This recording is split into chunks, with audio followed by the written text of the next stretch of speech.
Xin Ciao, what's up everybody? We're on Wind Way on a Wednesday night. This video we're going to talk about things I do not like in Vietnam, in Saigon specifically. Of course we know that I absolutely love Vietnam, I love Saigon. All my videos are pretty much pro-Vietnam, but there are some certain aspects of Vietnam that I do not like, and I want to talk about them in this video. So that's what we're going to do.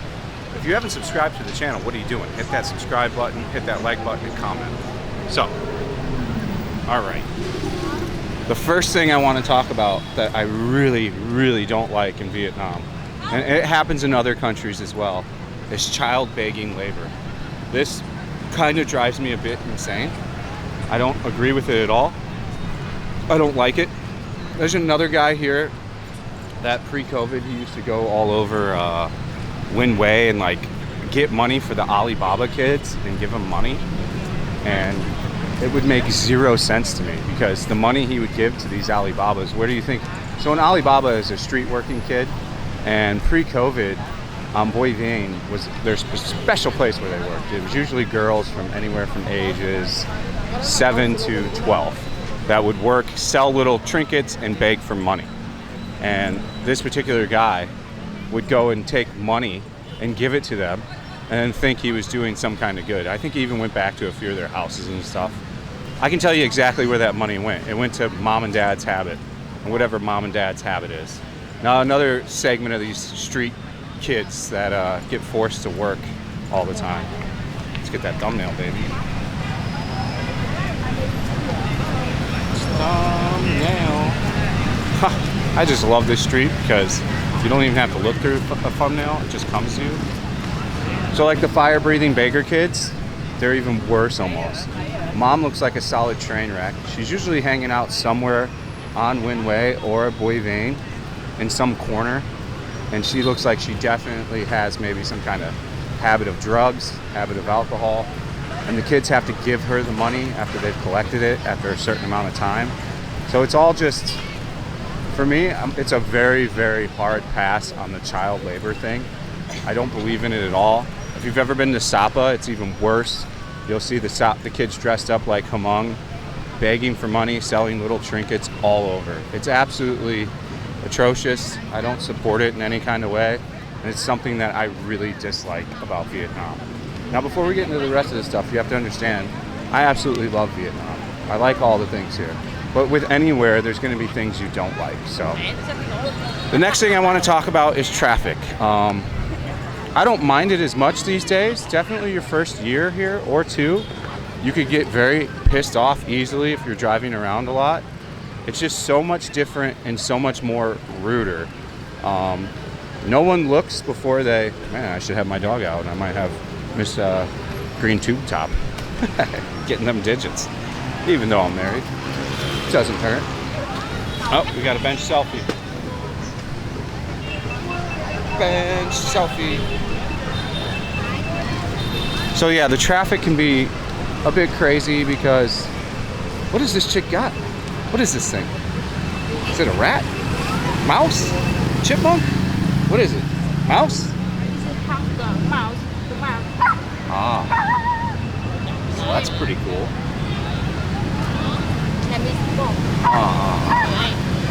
About 7 months. 7 months old. Awesome. That's pretty awesome. Have a good night. So yeah, like traffic for sure is a thing that can get you frustrated because they don't look when they pull out. Cars don't give you a right of way. Trucks don't give you a right of way. Nothing gives you a right of way. A pedestrian doesn't even have a right of way on a pedestrian crossing. But once you've been here and you understand it, it's not more so that they're being rude, it's just how they were taught to do things as they were coming up in their world and in their life. So like there's no point in getting upset about it. Hello. Two time Dr. Disrespect right there. 2 time. So traffic was definitely my next one, and then the third one would certainly be customer service. And it's the thing that still pisses me off the most to this day. And there's just a complete fucking lack of it here. And it is absolutely one of the most annoying things about this country is the absolutely lack of customer service whatsoever. Nobody has it. Nobody does it. The only places where you get customer service is at a few bars. Like, you know, customer service for me is phenomenal at Pasture Bar, but I've been going there for years. I know the lady that runs it, you know. Contrary to what people say, I'm absolutely not banned from Pasture Bar. I don't go there as frequently anymore, but that's the only place that I've ever really had good customer service because I had gone there so much, and the girl that runs it understands Western society. For the most part, like, no Vietnamese practice customer service. Like, I've been in negotiations with my landlord for my apartment to either stay or move, and the lady is absolutely deranged. Like, she doesn't give a shit. Like, our aircon has been, it's not broken, but it needs professionally cleaned. It is technically broken. Like, every 2 months, it'll just leak water out of a hole in the middle on the top because it actually needs, like, cleaned, and they can't clean it. The guys can't clean it there. You need to hire the aircon company that built the aircons in the unit to clean it. And it costs $3 million to get it cleaned by this company so it doesn't leak out of the ceiling. And we've come to an agreement on what we're going to pay. It's a very slight increase over the $15 million. But I'm like, look, if you're not going to repair what it is, and then, and then on the lease, I'm like, she said no immediately. And like, we've been talking to her about the aircon since it's been broke for 6 months.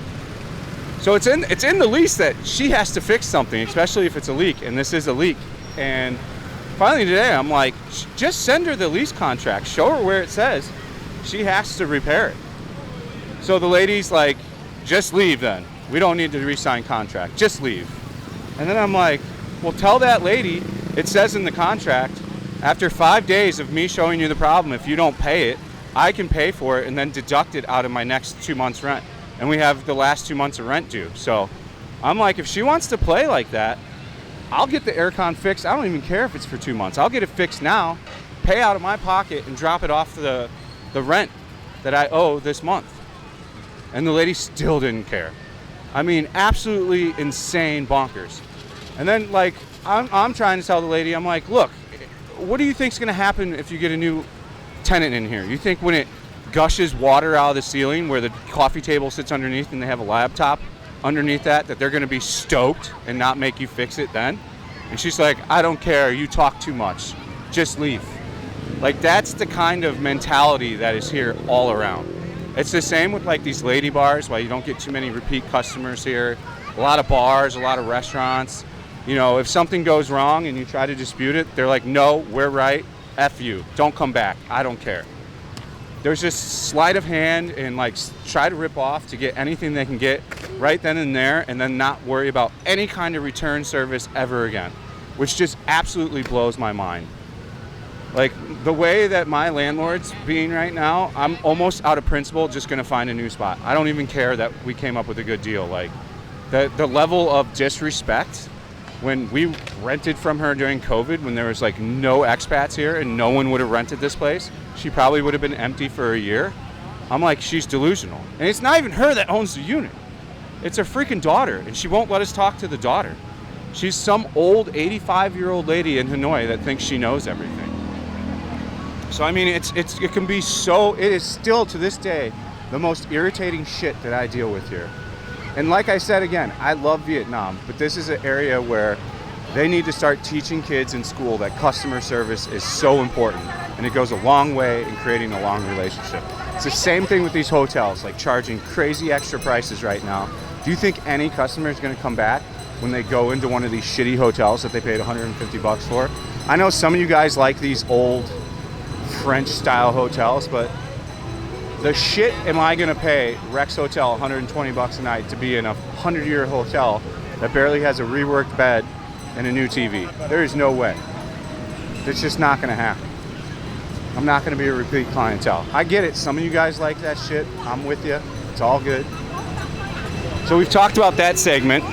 The next thing I really, really dislike is garbage.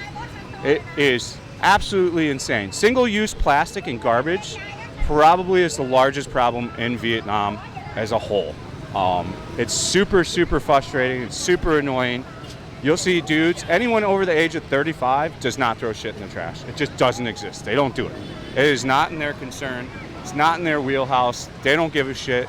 They watch their dad's dad just throw shit on the ground, throw a cigarette on the ground when they're done. I smoke. Do I throw my cigarette on the ground? No. I put the butt out, I walk it to a trash can and put it away.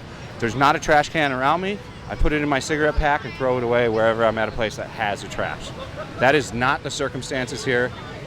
People just don't care about it. And there's no kind of government intervention.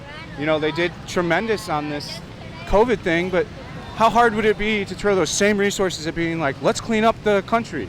Let's put trash cans. Let's create jobs. Let's not throw shit on the ground all the time. Like, it's just a terrible way to like destroy an absolutely beautiful country. Like, the reasons why I don't like Phuket Island and like some of these places that are somehow hailed like top destinations in Asia is most of Phuket Island, you go on the ocean, it's garbage island. There's garbage, especially pre-COVID. It's not as bad now because we haven't had all the tourists and shit.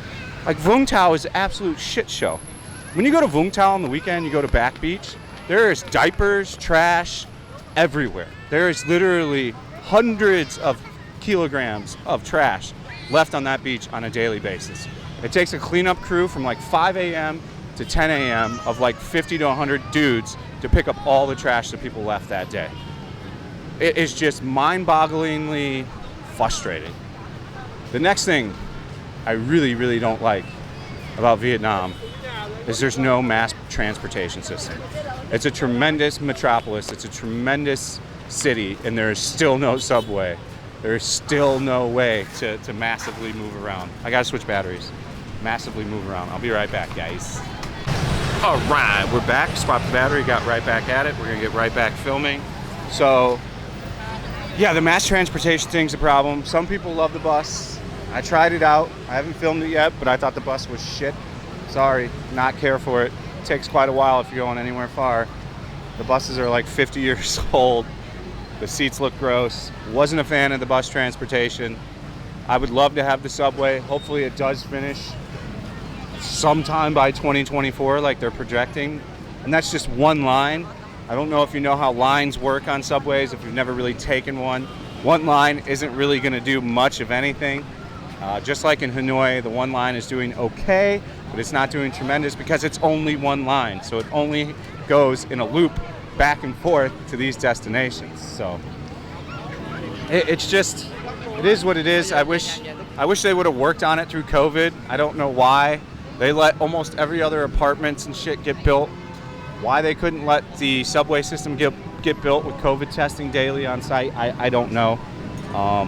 So yeah, mass transportation is definitely a issue. So I wish to see the subway be built soon. Hopefully it does get built soon. I mean, it is what it is. Not much I can do about it. Other things I don't like is when you buy something. If you buy any kind of electronic or anything, it's all sold pretty much as is. Some places will give you like a 30-day warranty, but they'll open the box, they'll put a sticker on it, says it's checked if you buy it online, and you've only got 30 days, sometimes only a few days. If you have any problems with the item, you can only return it in that window, which makes zero sense, you know. I think the smartest thing Tiki could do is come up with some kind of extended warranty for their electronics product. It's a bit of a frustration. It is what it is. There's not a whole lot you can do about it, you know. But really the main thing that drives me crazy is customer service and trying to rip people off. Like, I've lost so many relationships with bars I've gone to because I've gone there. Like, this just happened on Boy Vane on the last live stream. A corner bar I've been going to for 2 years. Some random lady I've never seen that works there. A subscriber orders me a beer, right? The dude orders me a beer and goes, puts it on my tab. The lady drops my beer down. 10 seconds later, she goes, you owe me for 2 beers right now. I'm like, what are you talking about? She's like, yeah, the guy says he doesn't know who you are. I'm like, what guy? I'm like, this dude right here just bought me a beer. Why am I buying 2 beers? Then somehow she goes on to some tangent about 2 nights before when I was there with another subscriber that bought me beers as I was standing there with him and his wife. I didn't ask him to, he chose to. And she's like, yeah, that guy said he didn't know you either. So the lady just made up some shit for who knows what reason, and still can't figure it out to this day why it was made up. But that place lost me as a customer forever. I don't care what they do. I don't care if there's a little gay dude that works there. I know that's not the politically correct term, but it's a term we use in my hood. I don't mean any disrespect by saying gay. I'm certainly not going to say he's LGBTQAZY plus Z times 2 negative 4 or whatever it is now. You know. So there's a dude that owns that bar that I've known, and I'm sure someone will probably say something that saw it from the stream because a lot of people go there. And why they got to play this music? It's so frustrating. Okay, so before we get back to that, this is hello, Zinchao. This is the last thing I hate about Saigon, is these stupid karaoke speakers and dudes walking around with speakers playing this stupid music, loud as shit, so no one can have a conversation. It is one of the most frustrating things about Vietnam. It's hot in the news. People are not liking it. Anyone that's over the age of 30 and that's got a house doesn't like it because they don't want to hear some dude playing his jam on a karaoke at max level volume. Like, it's just absolutely disrespectful to anyone around them. And again, you know, the government's trying to do something about that, but I have never seen any police come around and take these speakers away from these dudes. Oddly, they'll come and run off this lady selling fried foods. But no, the karaoke dude, he can stay. He's fine. I know I sound a bit jaded in this video and a bit upset, but like, I've been thinking about this video for a while, and this is not a knock on Vietnam. I could do a video of 100 things I don't like about Chicago when I lived there, 100 things I don't like about LA when I lived there. Every place you live has shit you don't like about it. So this is just me expressing the things I really don't like about Saigon. And then, you know, probably the next 5 videos, I'll do things I love, like my top 5 favorite things about Saigon. There's always shit you like and don't like anywhere you're at. And I'm just expressing to you the things I don't like. And karaoke's definitely in the top 10 list. The karaoke thing has to go. People don't have respect with those things. Some guy will play whatever song he wants, turn it up to max volume, and he's not even listening to it. Half of these dudes have 2 phones, they sit behind the speaker and text. How can you hear it if you're sitting behind the speaker? It's like some kind of weird DJ and you're not even a DJ, and making people, forcing your music onto people. Like, to me, I don't get it. I don't like it. I'm over it. I think a lot of Vietnamese are. If you read in VN Express, there's an article every week about the crazy noise pollution and how it's got to go. You know, there's a reason why I rent in Golden River or a high rise, because the higher you go up and the more modern the building is, the more soundproofing it has, and you can completely escape from the sound. I like my quiet little box. And that's the same in Vinhome Central Park. If you want to stay somewhere quiet and you don't want to deal with any of this stuff, you stay in a modern high rise. And you know, there'll be other dudes that like, I got my cheap $400 apartment in District 1 on the top floor, my neighbors are Viet, and it's great, I'm saving so much money. Oh, you're saving $200 compared to me per month, and you live in a loud shit box with 1 window. Cool story, bro. Like, cool story. Location's everything. What's up, man? Location's everything when it comes to staying in a metropolis. If you want to stay in a place like that, that's up to you. I value my sleep, I value my time, and I'm going to stay in a place that also values those things back. So that's the video. I know I sounded a bit extreme on this stuff, but I just wanted to express the things that you could possibly feel here. Other notable things are, if you don't smoke, air pollution can be a problem for some people. Although I wasn't a smoker when I moved here, I hadn't smoked for years before I moved here, and I had no problems with the air. But I come from LA, and then a place where I grew up was heavily polluted too. Oh, another impromptu sing-off with tremendously loud volume. We all love that. Oh, the tremendously loud flute playing guy over here. Oh, more tremendously loud speakers over here. Yay! So I mean, that's my point. Like, that's why I don't like Boy Veen anymore. Like, it would be really easy to fix these things too, by the way. Like, if you're gonna have a club on Boy Veen, make sure it's soundproof, close the doors like the new clubs have to. I don't want to hear 10 different clubs competing at beyond ear-breaking levels. You know, it's absolutely frustratingly annoying. Other things that could suck in particular areas of Saigon is flooding during the rainy season. District 2 floods a lot. There's quite a few. District 7 floods a lot. These things are not fun. My first apartment in District 1 on Ho Hao Han flooded a lot. Oh, look at these girls with cats. She's got all these tattoos. She got the Peggy Goo tattoos. These seem to be the popular tattoos, these little pieces that take like 10 minutes to do, 20 minutes. So flooding can be a pretty big annoyance. That's because the city wasn't planned too well, the concrete, and then people throw garbage in the drains. So that's the video, guys. Again, we're going to do a video on the things I love about Saigon. I wanted to do this one first. I haven't done one in 2 years. I think my perspective has changed on the things I don't like as much over the 2 years. I'll try to find that video and put it in the description, but I doubt that I'll find it, so it's a 50-50. If you do want to see it, just type in things I don't like about Vietnam, fat and broke, and it should show up on the old YouTubes. So thank you for watching. See you on the next one. Stay frosty, like, comment, and subscribe. Peace out.